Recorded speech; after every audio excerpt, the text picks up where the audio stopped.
Ayan, magandang araw mga ka-Q. Welcome ulit dito sa aking YouTube channel, Super Q TV. Ayan, kamusta po kayong lahat mga ka-Q? Ayan, so nakikita nyo naman siguro guys, yung content natin ngayon. Ayan, at syempre magbibigay po ako ng sarili kong opinion, pananaw dito guys. Ayan, kasi na-share po ni Ma'am Robilin.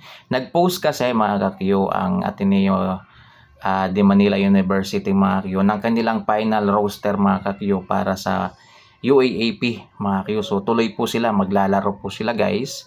Yan, at ayan makikita po niyo yung ilang mga player na maglalaro dito po sa Ateneo Manila University. So ito guys, na-share po ito ng mama ni Rene.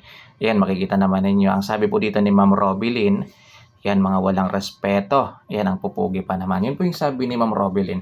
Alam nyo guys, opinion ko lang din naman to.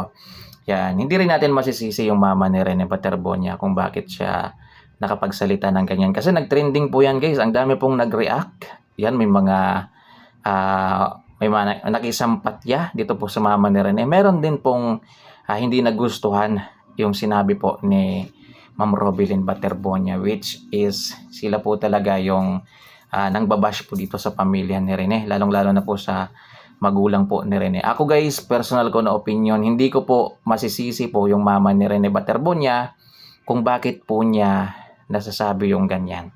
Yan, mga walang respeto daw mga ka-Q. Siyempre, mga ka-Q, na-topic na rin natin na masama talaga yung loob nila guys. Kasi bakit magpapatuloy silang maglalaro hindi pa nga naibigay yung justice dito po sa pagkamatay ng kanilang dalawang player. So parang lumalabas na parang wala lang, parang ganon, parang simple lang yung nangyari. Yan, na nakuha pa rin nilang maglaro na kahit wala pa yung justice sa pagkamatay ng kanilang dalawang player. Take note guys ha, dalawang player, hindi po isang player mga ka-Q. So sa pananaw ko po, sa opinion ko po, hindi ko masisisi yung mama ni Rene Paterbonia kung nasasabi po niya yung mga ganyan mga ka-Q. Mabait po si Ma'am Robilin, dala lang po siguro yan sa syempre masama yung loob mga ka-Q. Isipin nyo yan, wala pang justice until now mga ka-Q. Yan, pero tuloy na tuloy po yung paglalaro ng Ateneo de Manila University mga ka-Q. Ayan, yung sinisigaw lang sana dito ni Ma'am Robilin ay mabigyan sana ng justice muna itong pagkamatay ni Rene Paterbonia guys, no? Ayan, at ni Divine Adili. Ayan, bago sila mag-participate dyan sa laro, mga ka-Q. Ayan, at least kahit paano, makikita naman ni Ma'am Robilin na nire-respeto talaga. Ayan, hindi muna sila naglaro dahil yun nga, nililitis pa yung pagkamatay ni Rene at ni Divine. Pero ito guys, yan, nag-post po sila ng kanilang final roster. So ibig sabihin maglalaro po sila, tuloy-tuloy po yung kanilang paglalaro. Yan, kahit nga wala pang hustisya dito sa pagkamatay ng kanilang dalawang player. So yan po ay opinion ko po ha. Opinion ko po yan. At ako po hindi ko po masisisi si Ma'am Robilin kung bakit po niya nasasabi yung ganyan. Siguro dala rin po sa sama ng loob.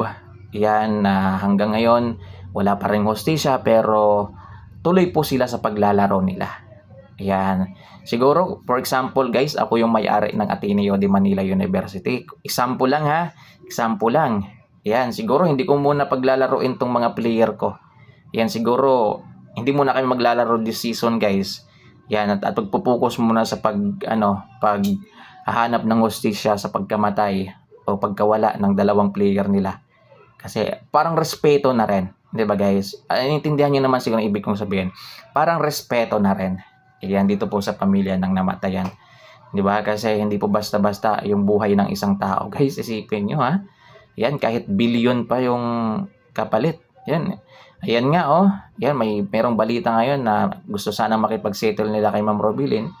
Yan, syempre may kasama po yung alam niyo na babayaran siguro mga ka-Q. Pero ayaw talaga nilang makipag-settle kasi nga hinahanap talaga nila yung hustisya talaga, yung justice. So for me po, yung mga sinasabi na yan ni Ma'am Robilin, hindi ko po siya masisisi. Ganyan po yung kanyang nilalaman ng kalooban mga ka-Q.